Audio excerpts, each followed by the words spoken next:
unkind, though. Why were you beaten? It's easy to explain, it's tough to explain, you know. When you play Pete, you're not allowed to do any mistakes, and you have to take every chance. And as soon as you make mistakes, you're gone, you're out, you're home. And he doesn't give you too many chances, so I was hoping for some more chances I didn't get. I played 3 bad games, and that's it. 7-6, 7-5, easy. Well, what a succinct explanation. But your efforts, which were so well appreciated, did not go for naught. Joe Clayton, Executive Vice President of RCA, has a little something for you for your time. Goran, on behalf of the RCA Championships, it's my pleasure to present to you the runner-up check for $80,000.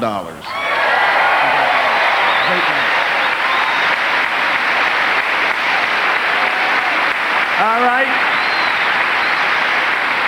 We have the man who now has won your championship 3 times, and a long dry spell is over. Pete Sampras.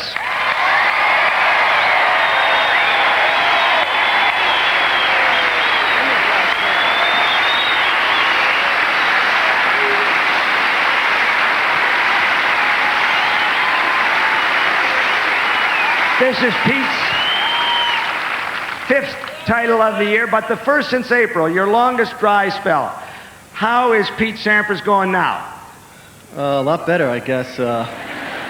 You know, I've only played a couple tournaments over the past couple months, French Wimbledon and Cincinnati, but I feel like my form this week has just gotten better and better, and today it could have gone either way. I just got a little lucky at the end. Well, I know it's hot out here. I can feel it underfoot, but what's it like to be in the blazing heat of Goran's strokes and his serve? I feel like I need a steel cup.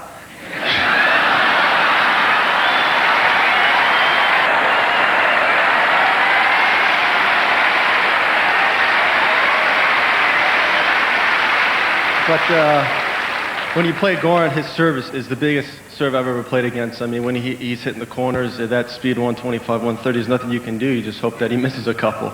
And but there's nothing you can do. I mean, he serves so big, and he's lefty, and I've always had problems playing lefties, and he gives me a lot of problems.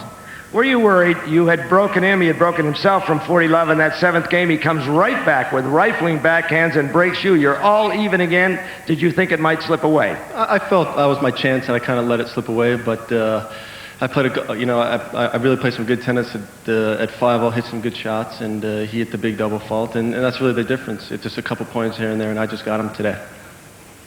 Well, I tell you, it's lucky that you expressed your wish for a steel cup, because Rob McGill,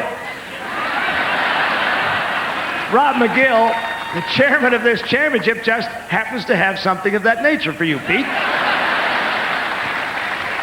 Well, Pete, I want to say, Pete, you're a great friend to this tournament, and you're a great friend to this community. Congratulations.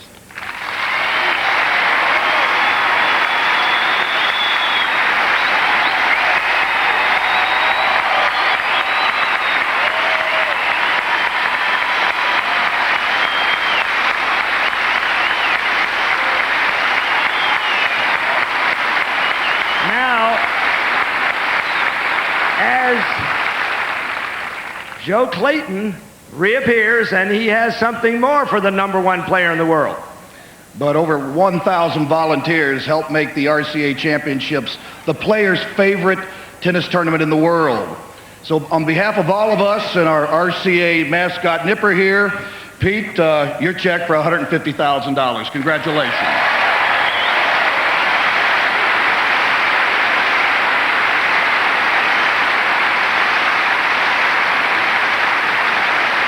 Pete, this is going to be easy. You take that to any bank and they'll cash the dog. Okay, Jim Lampley. All right, Bud, thanks very much. Only Bud Collins could give us that entertaining a segment in a simple trophy and check presentation. We'll be back with the final word from the RCA Championship, where Pete Sampras has garnered his first tournament victory since April, right after these messages.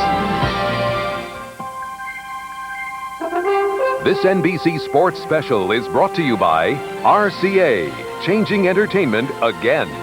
By Priority Mail from the U.S. Postal Service. By Royal Caribbean Cruise Line. You've got some Royal Caribbean coming. And by Mercedes-Benz, sponsor of the ATP Tour. The ITN World News Morning Report, every day at 6:30 on NBC.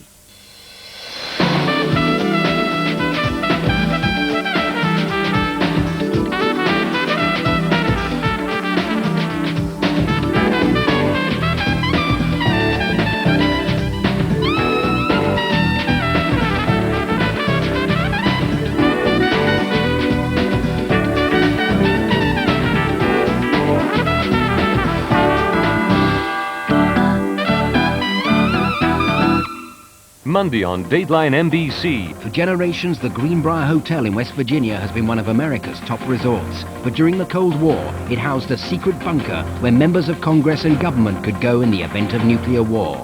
For the first time, Dateline can take you inside. And the touching story of Carmen and Rosie Tavares, sisters joined at the hip.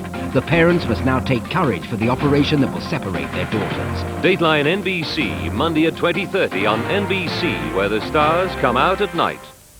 Experience the best that life can offer.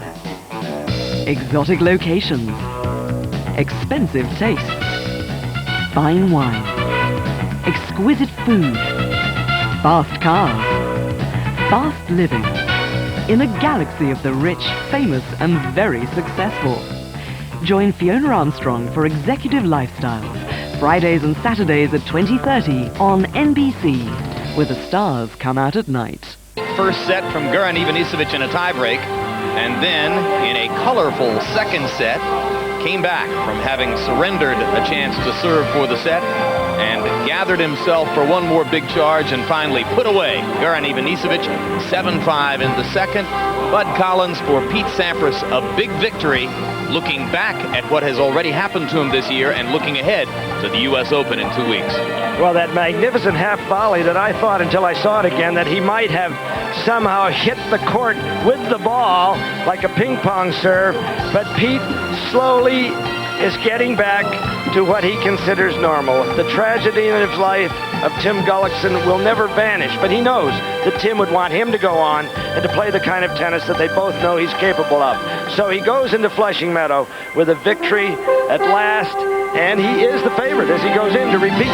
Although don't forget that Andre Agassi won the Olympics, won Cincinnati last week, and might have been here today in this final had not he been kicked out of the tournament Wednesday night. Absolutely, absolutely. Andre is always a guy with a shot at the title, which he won 2 years ago. So it should be a magnificent U.S. Open.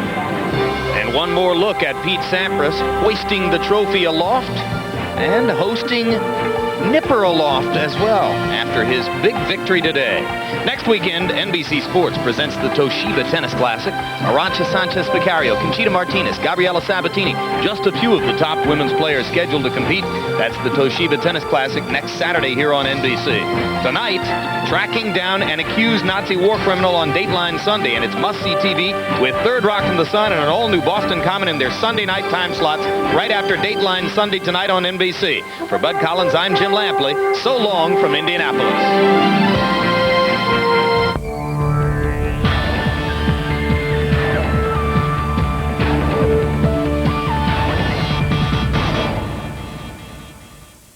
The Tonight Show with Jay Leno, every night at 2300 on NBC.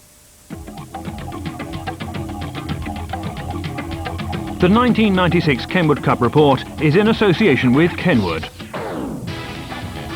Races for the 10th Kenwood Cup Hawaiian International Offshore Series began on Monday, August the 5th, 1996, with 46 state-of-the-art racing yachts crossing the line in the first of the 9-race series. Also included in the Kenwood Cup are the MUM 36 Pacific Championships.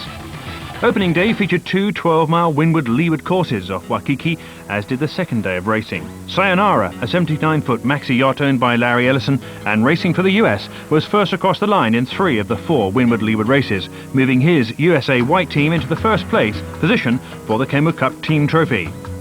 These races were followed the next day by the 148-mile Molokai race, which started just before sunset. The Molokai race encompasses a scenic inter-island journey overnight along Molokai's north shore to a turning buoy off Hawaiia Point on Maui.